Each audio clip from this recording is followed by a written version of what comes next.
Hare Krishna. Welcome to an episode of Unfiltered Gyan, where we try to take guidance of experienced people who have different perspective towards everything. They have problem-solving mindset. And today's topic is Ramayana. How we can really learn practical lessons from Ramayana.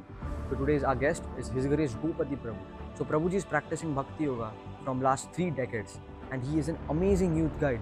Now he is visiting schools, universities, and trying to understand youth, their problems, and he is trying to solve their problems. So let's have a conversation with him. So thank you so much, Prabhuji. Hare Krishna. Prabhuji, I have many doubts about Ramayana. So let's start with it. So my first doubt is it really important to someone like 18 years old me like me or someone who is in mid 20s to understand Ramayana कि उससे क्या फर्क पड़ेगा? First of all, I would like to say that in the current scenario, in this whole material world, one thing is very important, that why we need all these scriptures in our life. For example, I will just say one thing. Nowadays, people, they're all having emotions issues, relationship issues, psychological issues. So if we see, even in this material world, in current era, they don't have any solution for that. But if we approach to our Vedic text, we get unlimited scope that we can cure all such type of diseases, problems in our life. So in my opinion, this is not only my opinion, I would say the experts or all saints, they have given their confirmed answer that even though in this material world, people, if they go through some different up and downs in their life, but if they accept our spiritual text, definitely they can overcome all those issues. For a small answer, I'll say people, they have anger issue and mind issue, but if you read Bhagavad Gita, Mahabharata, Ramayana will definitely help you to solve all those issues. So if we speak about Ramayana, Lord Ram is the best example for everything. Yeah, that's interesting. So as you mentioned, and I also know that आप बहुत सारे colleges में जाते हो, सारे youth के problem समझते हो, and you try to give a solution on it. So the interesting question is that कि what is that one problem, generic problem जो सब face कर रहे हैं, right? लोग हमारे age के लोग. अभी इसके ऊपर यदि देखा जाए तो करंट सिचुएशन में हर एक का प्रॉब्लम वही है कि उनके इमोशंस उनके कंट्रोल में नहीं है. वो ऐसे कभी कभी इमोशनल लेस हो जाते हैं, कभी कभी ओवरबर्डन हो जाता है इमोशंस का. उनको लगता है कि अरे मेरे लाइफ में कोई है ही नहीं, वो लोनलीनेस फील हो जाता है. और ऐसे लोनलीनेस सिचुएशन में they need someone to hear about their own situations, about their own problems. And in that period, if we explain them about the importance of why we should control our mind, and in my opinion, definitely they will overcome all their issues. So the question comes here about mind, because mind and emotions, they are connected. So if we once control our mind, then definitely we can control our emotions also. So as you say that what is the biggest issue in this current era, I would say that everybody, they are having depressions issue or depression issue in their life. Yeah, that's true. As you mentioned this, actually I reflected on myself, and it's true. Like I have a issue of self doubt, and I have issue of fear of failure. So अगर मैं कुछ भी कर रहा हूँ तो I have back of the mind I am like अरे नहीं ये नहीं कर सकते, इससे मैं fail हो जाऊंगा.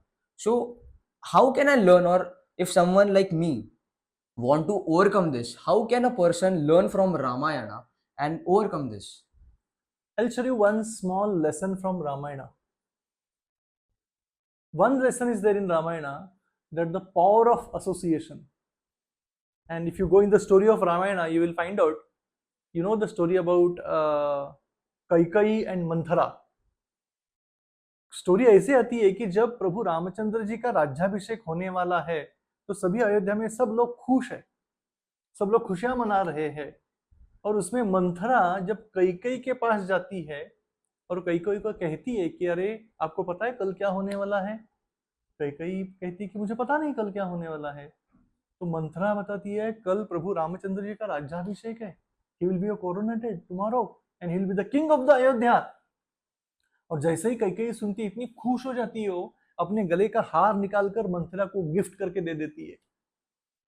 लेकिन मंथरा उस हार को अपने पैर के नीचे डालकर कहती है कैकेयी तुम्हें पता है कल क्या होने वाला है, और वापस उसी एक पॉइंट के ऊपर वो उसको टॉर्चर करना शुरू कर देती है। और हम देखते हैं रामायण में उसका प्रभाव ये हो जाता है कि जो कैकेयी प्रभु राम के ऊपर कौशल्या से भी ज्यादा प्रेम करती थी, उस कैकेयी के मन में प्रभु रामचंद्र जी के बारे में बुरे विचार आने लगे। ये प्रभाव क्यों हो गया? Because of association. So this is the power of association. If we are in a good association, definitely we can create good atmosphere. But if we are in bad association, definitely we will be in the bad atmosphere. So now the question is there that which association we must keep in our life. So the first lesson, the power of association. If we have a good company with us, we'll become a good person. Yeah, it's true. But regarding this, I have a question: how to identify which is a good association and which is a bad association? Sometimes I feel कि अरे ये मेरी मदद कर रहा है, like he's a good person, but back of the mind मुझे ये भी लगता है कि अरे नहीं ये तो मुझे exploit कर रहा है. So how to identify कि who is a good association and which is a bad association? See, for that we need some intelligence. Nowadays, what is happening, when we are roaming in this whole world, we feel that everybody they are helping me. And at the age of 18 and 20s, what happens? This age where we are playing with our mind. And according to our scriptures, it is stated that we are in one type of different kosh. Kosh is a Sanskrit term. So just like that Annamai Kosh, Pranamai Kosh and Manomai Kosh. Manomai Kosh means we are in that mindly atmosphere. We are not ready to listen anyone. We are using our own emotions to grow in our life. And because of that, what happens? Sometimes we may fail to understand who is helping me and who is not helping me. Sometimes we may misunderstand that who is my good friend and who is my bad friend. So what is the important thing is there? The most important thing is we must take shelter of someone. And if we take shelter of someone, I will give that guarantee that if we have someone in our life to guide us properly, because we are all student and guide is needed throughout our life, because throughout our life we are all student. Every stage of life we can learn so many things. But as you are discussing with me, you are now 18, and in this age, maybe there are many students, those who are going through 20, 22, 25 in this age, they are on that mindly platform. Sometimes they think I don't need any association, I don't need any guide. Mindly they are taking all these decisions, but we can see what reflection is coming in their life. तो इस प्रकार से हम देखते हैं कि उनके life में बहुत अप एंड डाउन्स आते रहते हैं. So we need guide in our life. Then only we can understand which thing I am doing perfectly in my life. Yeah, that's true. It's a great answer actually. So I was just reading one part of Ramayana where जहाँ पे भगवान राम को तो पता चलता है कि उनको वनवास जाना है, बट द थिंग इज जब भरत को पता चल जाता है कि भगवान राम जा रहे, लाइक वो तो उनको बहुत बुरा लगता है, बट थिंग इज पूरा अयोध्या को लगता है कि ये सब भरत की वजह से हुआ है, and in that scenario he is मतलब मिसअंडरस्टूड बाय एवरीवन. एंड वो मुझे समझ में आता कि अगर उस सिचुएशन मतलब अगर मैं होता तो आई वाज लाइक मैं सबको कन्फेस करता कि नहीं यार मैंने नहीं किया, but he was like very tolerant person कि उन्होंने वो सब अपने ऊपर लिया, ना किसको क्लैरिफिकेशन दी कि नहीं मेरे वजह से नहीं हुआ. तो उस काइंड ऑफ माइंडसेट को हम अपने जीवन में कैसे ला सकते हैं? महाभारत में, रामायण में सबसे महत्वपूर्ण जो कैरेक्टर है वो भरत जी का है. और भरत महाराज जी ने जो लॉयल्टी दिखाई, उन्होंने जो ट्रूथफुलनेस दिखाया, that is one of the best example in Ramayana. क्योंकि जो सिचुएशन आप एक्सप्लेन कर रहे हो, हम उस सिचुएशन में खुद को डालकर देख सकते हैं कि सब लोग हमारे बारे में बुरा कह रहे हैं और सब लोग हमारे बारे में बुरा चिंतन कर रहे हैं, उनको पता है कि मेरे वजह से सब कुछ हुआ है, लेकिन भरत महाराज खुद को पता था कि मैंने कुछ किया नहीं है, लेकिन मेरे ऊपर डाउट लिया जा रहा है। और ऐसे परिस्थिति में एक चीज बहुत महत्वपूर्ण है जो भरत महाराज जी ने की, उसका वर्णन रामायण में आता है। Bharat Maharaj was fully depending on the blessings of lord, और वो खुद सोच रहे थे शायद ये भगवान की इच्छा होगी इसलिए मेरे जीवन में ऐसे हो रहा है। और दूसरी बात ये थी कि उन्होंने ऐसे नहीं, खुद प्रभु रामचंद्र जी के पास विनती करने का बहुत प्रयास किया, आप चलिए आप चलिए। लेकिन उन्होंने एक महत्वपूर्ण बात क्या की जीवन में, उन्होंने क्लैरिफिकेशन या जस्टिफिकेशन के पीछे नहीं पड़े हो, मुझे अभी क्लैरिफाई करना है या मुझे जस्टिफिकेशन करना है, उसके पीछे नहीं पड़े। उन्होंने क्या किया, बेस्ट प्रोसेस अप्लाई किया, प्रभु रामचंद्र जी के पास गए, उनको रिक्वेस्ट किया, और हम देखते हैं कि रिक्वेस्ट के बाद भी भरत महाराज जी ने क्या किया, जब प्रभु रामचंद्र ने कहा कि मैं अयोध्या नहीं आऊंगा, तो भरत महाराज जी ने उनके चरण पादुका लाए और उसको राज गद्दी पर उन्होंने स्थापन किए। और भरत महाराज की लॉयल्टी हम देखते हैं, भरत महाराज 14 साल तक अयोध्या में नहीं रहे, अयोध्या के बाहर एक गुफा में रहे। तो ये माइंडसेट लाना बहुत इंपॉर्टेंट है, और लेकिन इस सभी मतलब अभी के एज में डिफिकल्ट भी है बहुत।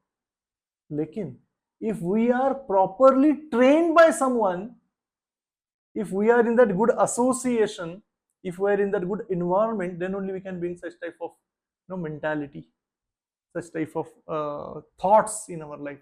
Otherwise it is definitely impossible for everyone. Yeah, it's amazing. You talked about mentality. So mindset actually. So everything is mindset. When we do anything, if you have a right mindset, then we can do anything. But nowadays, like I'll take on myself. Like I don't have a positive mindset every time. I have mix of mentalities, like mix of mindsets. कि आधा दिन मुझे positive लगता है, आधा दिन मुझे negative लगता है. So is it a right thing, और हमें 100% पूरा पॉजिटिव में ही रहना है? इसके लिए मैं आपको एक सुंदर उदाहरण देता हूँ, रामायण से ही है। आज हमें हमारे लाइफ में कौन से डिसीजंस लेना है वो बहुत इंपॉर्टेंट है। जैसे एक शबरी का उदाहरण आता है। शबरी के पिताजी ने डिसाइड किया था कि शबरी का विवाह करना है। तो शबरी ने देखा कि मेरे विवाह की तैयारी चल रही है, लेकिन अचानक जब घर से बाहर आकर उसने देखा घर के बाजू में वहां पर बहुत भेड़ियों को बांध कर रखा था, बकरियों को बांध कर रखा था। तो ऐसे ही शबरी ने पूछा कि ये किसके लिए है। तो उसे पता चला कि उसके पिताजी ने शादी में लोगों को खाना देने के लिए उस बकरियों को वहां पर लाया है। जैसे ही शबरी ने देखा वो बहुत विचलित हो गई, और उसके मन में है कि मेरे शादी में यदि मेरे पिताजी इन बकरियों का बलि दे रहे हैं तो मैं शादी नहीं करूंगी। तुरंत डिसीजन ले लिया उसने, वहां से भाग निकली हो, और भाग निकलकर मातंग ऋषि के आश्रम में रहने लगी। वहां पर एक ऋषि का उन्होंने गुरु करके आश्रय प्रदान किया। और हम शबरी के लाइफ से सीख सकते हैं कि शबरी ने जैसे ही देखा कि निगेटिव इफेक्ट मेरे लाइफ में आने वाला है, तो शी वॉज फुल्ली डिटरमाइंड। इतनी डिटरमाइंड थी वो, उस प्लान को एग्जीक्यूट करने के लिए उसने फर्स्ट डिजायर किया कि मुझे निगेटिव थॉट से अभी पॉजिटिव थॉट में जाना है। और डिजायर करने के बाद उन्होंने इमीडिएटली उसके ऊपर एक्शन लिया डिटर्मिनेशन से। और जैसे ही डिटर्मिनेशन से एक्शन लेकर वो मातंग ऋषि के आश्रम में रहने लगी, वहां पर वो डिसिप्लिन लाइफ फॉलो करने लगी। तो वैसे ही आज हमारे जीवन में यदि हमें कुछ तो एक प्राप्त करना, हमारा गोल प्राप्त करना है, if we want to achieve our goal but the external circumstances they are not helping us to achieve that goal, then what we have to do? First thing, we make strong desire, the first D. Second, we have to be very determination, and the third, discipline in our life. So if we go through these three stages, then definitely any situation from negative to positive we can convert. Yeah. So my next question will be different from this topic. How should I can learn from Ramayana that if I am facing failure, how to bounce back from that situation, and it should be very practical and easy way. How can I do it? See, facing failure is a one type of situation in everyone's life, because we are in this world, so every people they face some failure in their life, but failure doesn't mean the end of our life. I'll repeat again my sentence. Failure doesn't mean the end of our life. We must learn how to overcome our failure. And this is what we can learn from Ramayana. Even if you take any example in our Ramayana, if you see the best character, again I'm using the word, the best character in Ramayana is Hanumanji. So when Hanumanji was, he was, when he came to know about Sita Maharani, and when he heard everything about from Lord Ram, that how Ravana came in the different disguised form and he kidnapped Sita, and now we are all searching for Sita. Ram was explaining everything to Hanumanji, and Hanumanji heard everything. And when Hanumanji thought, I will help to Lord Ram for Sita Maharani. And when Hanumanji was searching everywhere, even though in the first step, on second step, he was not fully successful. He was searching, many times even he was also in the failure situation, but he never loses enthusiasm. What we can learn from Ramayana, two things very important in the life of Hanumanji. First, even after failure, Hanumanji was very enthusiastic to get his goal. And the second thing, he was fully having faith on the name of Lord, on the holy name. These two things we can see in the life of Hanumanji. He was fully enthusiastic. For enthusiasm we use word Sanskrit term उत्साह. बहुत उत्साही थे वो, और उत्साही होने के बावजूद भगवान के ऊपर उनकी इतनी अगाध श्रद्धा थी, उस श्रद्धा के कारण जहां भी फेल्यूर आता था उससे वो ऊपर खुद को उठाते ही थे और आगे जाते थे. तो हम रामायण में देखते हैं, सुंदरकांड में वर्णन आता है कि लंका तक पहुंचने के लिए हनुमान जी को बहुत बड़े बड़े कठिनाइयों का सामना करना पड़ा, चाहे हो सुरसा राक्षसी हो या सिंही का हो, सबके साथ युद्ध करके हनुमान जी वहां पर पहुंचे थे. I'll come back to your question कि इसीलिए हमारे जीवन में बहुत महत्वपूर्ण बात है कि हमें क्या करना है, हमेशा इंथुजियास्टिक या इंथुजियाज्म बना के रखना है, और दूसरी चीज भगवान के ऊपर हमें श्रद्धा रखनी है, तो हम हमारे जीवन में जो भी फेल्यूर आते हैं ना उसको ओवरकम कर सकते हैं. और तीसरा बहुत इंपॉर्टेंट चीज है इसमें जो हनुमान जी अपने लाइफ में दिखाते हैं. Hanuman ji whatever action he was doing और taking, he was in the team work. The team building is very important. Wherever Hanumanji was there, he was acting as a team member. He was not alone. जब जैसे उन्होंने सीता मारने का खोज करके निकाला, उस समय भी हनुमान जी कहते हैं कि प्रभु राम, हम सबने मिलकर सीता की खोज की है. That was Hanuman's behavior. Yeah, he was so humble. Yes. So yeah, about humility, it's very interesting topic and really want to understand like about humility. Wherever there is humility, there is one is Prabhu Ram, Lord Chaitanya Mahaprabhu and Hanuman ji. So I really want to understand ki how to develop this kind of humility mindset. Because if I'm doing, मैंने कुछ भी छोटा भी किया, I will like अरे मैंने किया. So how to understand उसके पीछे purpose क्या है? How to think in a third point perspective कि क्यों हमें humble बनना चाहिए? देखो हम्बल क्यों बनना चाहिए, अभी मटेरियल वर्ल्ड में यदि हम देखेंगे तो मटेरियल वर्ल्ड का एक सिनेरियो अलग है. इस मटेरियल वर्ल्ड में लोग बॉस बनने का प्रयास कर रहे हैं, लेकिन स्पिरिचुअल वर्ल्ड में पूरा अपोजिट है. स्पिरिचुअल वर्ल्ड में लोग सर्वेंट बनने का प्रयास कर रहे हैं. तो ये ऐसे क्यों है?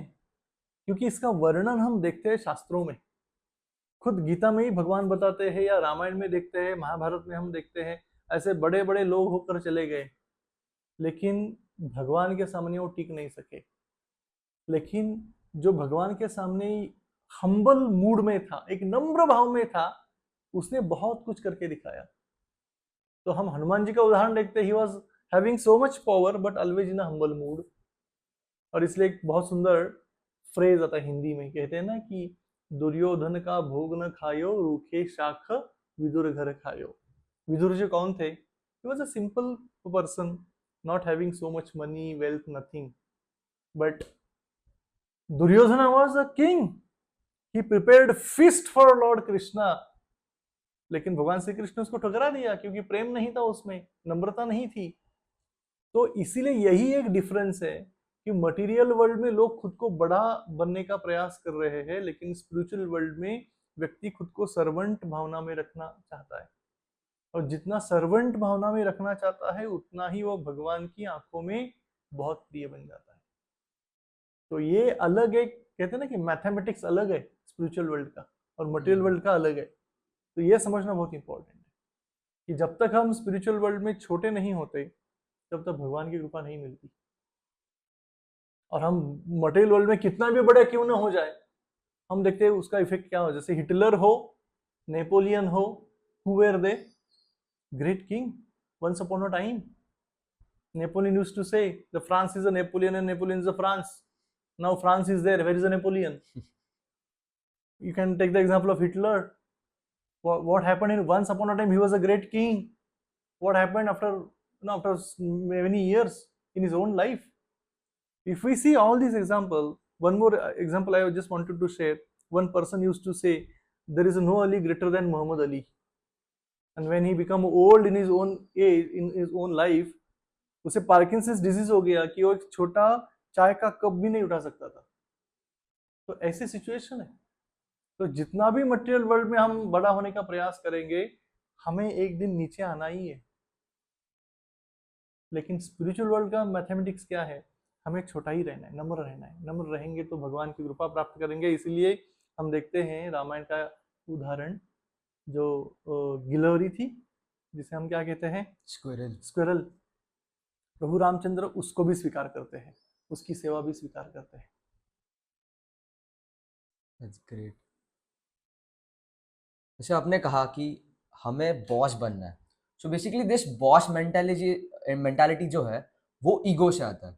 So the problem is ego. I really wanted to understand कि ईगो को कैसे कंट्रोल करें. लाइक मेरे इसमें क्या हुआ, लाइक मैं सोचा था कि नहीं, मेरे को ईगो नहीं चाहिए. तो एक पॉइंट के बाद मैं सोचने लगा कि हाँ, मुझ में ईगो है ही नहीं. But having this kind of mentality that I don't have a ego is itself ego. So how to understand ego and how to identify it and stop it? According to the Bhagavad Gita, Krishna says why ego comes. Prakrute kriyamanani gune karmani sarvasha ahankara vimudhatma. Whenever we think, I am doing everything, I am the cause for everything. Whenever this word comes, I, there is a ego. 100% there is a ego. And this is already explained in the Bhagavad Gita. And we can see in our Vedic text also. तो according to Mahabharat, Ramayan का उदाहरण लेंगे तो रावण, उसको लग रहा था सब कुछ मैं कर रहा हूँ. हिरण्यकशिपु देखेंगे, उसको लग रहा था सब कुछ मैं कर रहा हूँ. जो भी ऐसे कहता है कि सब मेरे वजह से हो रहा है, मैं कर रहा हूँ, मैं कह रहा हूँ, मैं कर रहा हूँ, मतलब वो अहंकार ही है. और यदि हम शास्त्रिक तौर पर देखें, हम क्या कर सकते हैं? आज हम हवा ले रहे हैं, जो ऑक्सीजन अंदर जा रहा है, उसी कार्बन डाइऑक्साइड बाहर आ रहा है, क्या हम इसको कंट्रोल कर सकते हैं? आज हम यहाँ पर बैठकर डिस्कशन कर रहे हैं, हमारी आंखें पलक रही है, क्या हम इसको कंट्रोल कर सकते हैं? क्या व्यक्ति खुद का सरदर्द होने के बाद उसको कंट्रोल कर सकता है? किसी को स्टमक पेन हो रहा है, क्या उसको कंट्रोल कर सकता है? नहीं. हम ये छोटे छोटे चीजों के ऊपर कंट्रोल कर नहीं सकते, तो हम क्या पूरे दुनिया को कंट्रोल कर सकते हैं? फिर भी बिकॉज ऑफ ईगो, अहंकार के कारण व्यक्ति को लगता है कि सब मैं कर सकता हूँ. केवल ये अहंकार है. और इसीलिए शास्त्रों के द्वारा हम समझेंगे कि जितना अधिक ईगो हमारा होगा उतना अधिक हम बहुत दुखी रहेंगे. लेकिन जितना हम एक हम्बल पोजीशन लेते हैं, हम सर्वेंट के भाव में रहते हैं, उतना अधिक हम आनंद जीवन में प्राप्त कर सकते हैं. So if a person want to become a leader, so what are the qualities he can learn from Lord Ramchandra? Is it really important to detach from things? उस स्टेट में I will like bewildered, like shocked, क्या हो रहा है मेरे साथ क्यों हुआ? हमारी generation like we want instant, everything in 2 minutes. Like अभी just पूछते वक्त मैंने आपको पूछा कि मेरे को 2 मिनट में चाहिए. और स्ट्रेस क्यों बढ़ा है? पेशेंस तो नहीं है, लेकिन उनको एक चीज के बारे में पता नहीं है,